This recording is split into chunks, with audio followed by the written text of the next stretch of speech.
Like it's has to get done.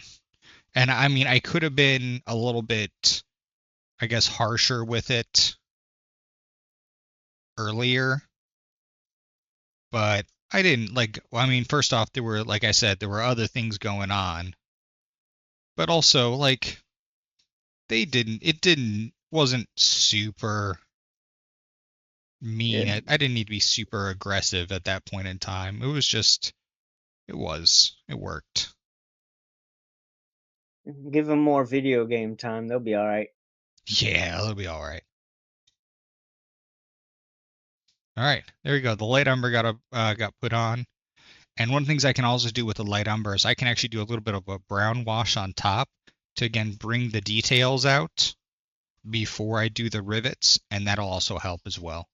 So things like one of the things that can really help is by bringing like a brown wash on top of these lighter colors.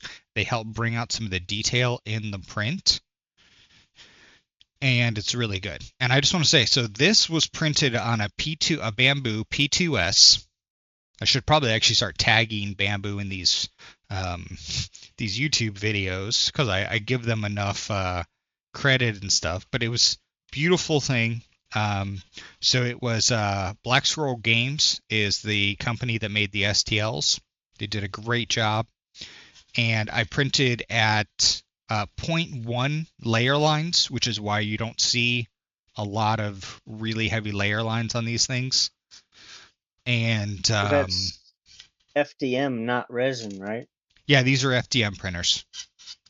Yep, So yep. I did a point 0.4 millimeter nozzle, and then I did 0.1 layer lines. Now, normally they suggest 0.2.